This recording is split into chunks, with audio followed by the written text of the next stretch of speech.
Hi everyone. Today's topic is laws of chemical combination, a very important one. So for the chemical reactions or the chemical combinations are concerned. So this is your AKD SIR in your own channel, Classes with Thailand. So let's start. The chemical combination of the chemical reactions are governed by some definite rules. And this we call the laws of the chemical combinations. So we will be in brief discussion, having the discussions of the 5 laws.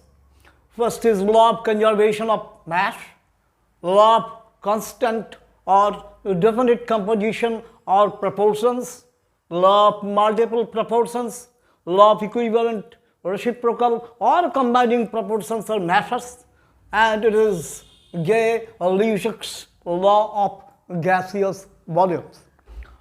But within the limited scope of our discussion, of time constant, etc. So today we have decided to discuss about the first 2 laws, that is the law of conservation of mass and law of constant or definite composition or proportions. In some next video we can continue with the other laws also. So the first law is the law of conservation of mass. Okay, it states that during the course of chemical processes, matter is neither created nor destroyed. For example, if masses A and B amount, of substances A and B react to form masses C and D of substances C and D, capital words, the C and D are the amounts and these are the products. Then as per this law, A plus B that equals to C plus D. That is, the total masses on the reactant side is very much equals to the masses of the products. It reveals that the total mass of reactants is equal to the total mass of the products. It follows the indestructibility of mass, that is, total mass of this universe is conserved. Now let us take some questions to illustrate out this law of conservation of mass. First question: 0.17 gram of ammonia on decomposition gave 0.14 gram of nitrogen and 326 milliliter of hydrogen at STP, means standard temperature and the pressure, so that these results illustrate the law of conservation of mass. Given 1 ml means milliliter, 1 milliliter of hydrogen at STP, that equals to 0.409 gram. Now what is given? Given 1 ml of hydrogen at STP is equal to 0.409 gram. Therefore, 336 ml of hydrogen at STP will be weighing this. You multiply this thing, and you get 0.03024 gram. Roughly it is 0.03.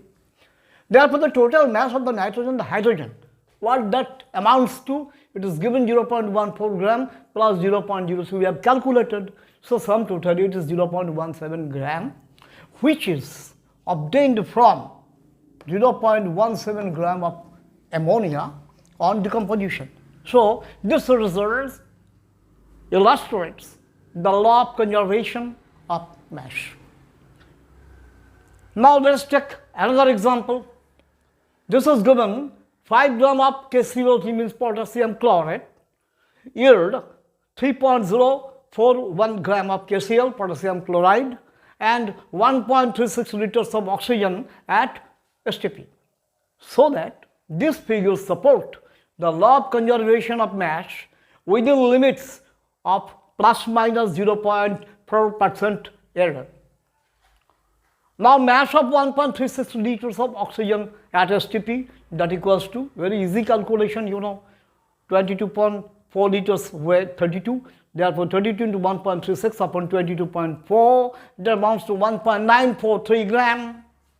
Mass of KCl form, that is given 3.041. So you add it. Total mass of this KCl plus oxygen summed up together will be 4.984 gram. but it was given 5 gram of KCl you had taken. There is some experimental error in every experiment of chemistry, you know. Experimental error means the error in the measurement, okay.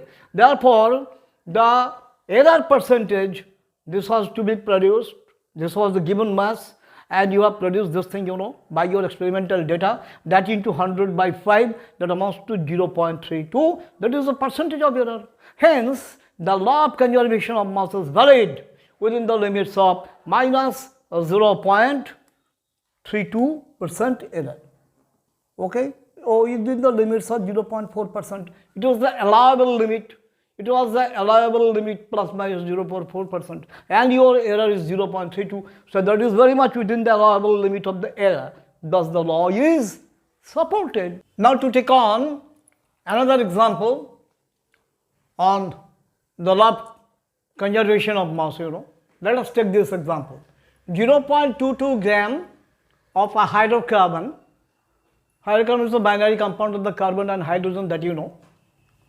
On complete combustion with oxygen gave a 0.9 gram of water and 0.44 gram carbon dioxide, so that these results are in accordance with the law of conservation of mass.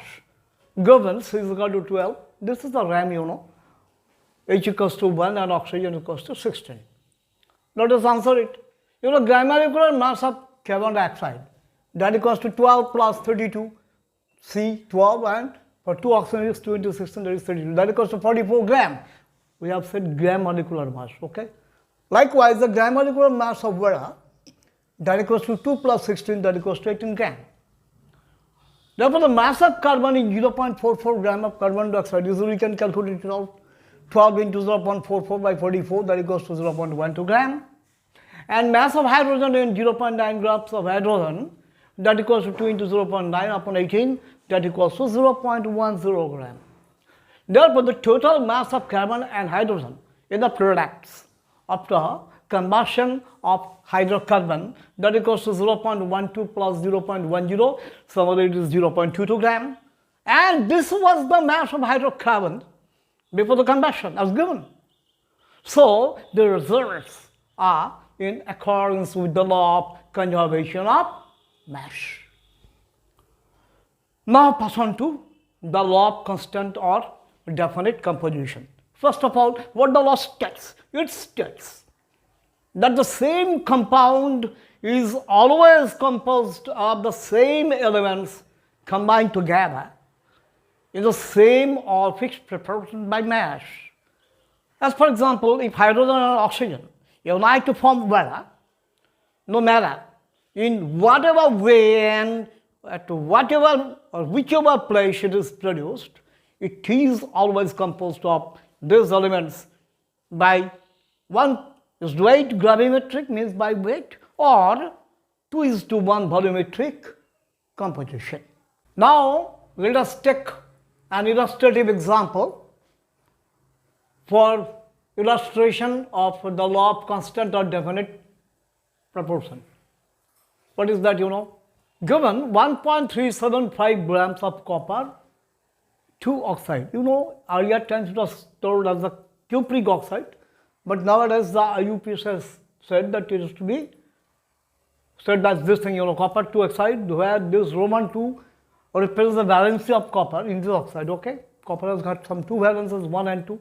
Anyway, copper 2 oxide was reduced by heating in a current of hydrogen, and the mass of copper that remained was 1.089098 gram. In another experiment, 1.179 gram of copper was dissolved in nitric acid, and the weight of copper oxide formed is 1.476 gram. So that these results illustrate the law of constant composition. Okay, we have got some 2 cases. Let us analyze the first case. In the first case, you know, copper 2 oxide taken is 1.375 gram. And copper left after the heating, you know, it is 1.098 gram. So the oxygen that was present there would be just the difference of these two, 1.375 minus 1.098. Hence, if we want to find out the percentage of copper in the CuO, that will be 0.277 into 100 over 1.375. That amounts to 20.14%. Now take the second case. The copper taken was 1.179 gram. Copper 2 oxide formed is equal to 1.476 gram. Then the oxygen present, the difference of these two, that will be 1.476 minus 1.179, that equals to 0.297 gram. Hence, the percentage of oxygen in CuO, that equals to, as usual, 0.297 into 100 over 1.476, and that amounts to 20.12 gram. Here it is 20.14 and 20.12, very near to each other, The rest is attributed to the experimental, the experimental, lag, we call it. So, the percentage of oxygen is the same in both the above cases, and that was the basic essence of this law. So, the law is proved to be valid. Now, another example we can take. 10 ml of hydrogen combined with 5 ml of oxygen to yield water. When 200 ml of hydrogen at NTP, means normal temperature and pressure, that we call also STP, are passed over heated cupric oxide, the CuO loses 0.144 gram of its weight. Do these results correspond to the law of constant composition? This is the question. What is given? Given 22.4 liters of oxygen at NTP weigh 32 grams. Now you see, if we answer it, in the first case, in water, the volumetric composition of the hydrogen and oxygen, that will be 10 ml is to 5 ml, that equals to 2 is to 1 simply. And if we consider the second case, the loss of weight of cupric oxide is due to the loss of oxygen. Now 32 grams of oxygen is equivalent to 22,400 ml of oxygen at NTP. Therefore, 0.144 gram of oxygen, that will be simple calculation, that will be 100.8 ml, or roughly it is 100 ml. So, the volumetric ratio of hydrogen and oxygen in the second case, that will be 200 used to 100, and that goes to 2:1. Therefore, the result corresponds to the law of constant composition. So, this is all that I had to give in this session of this video. And if you guys like it, then I will request you to subscribe, share or like, and that just enables me to bring in some more videos regard to this, and thank you all.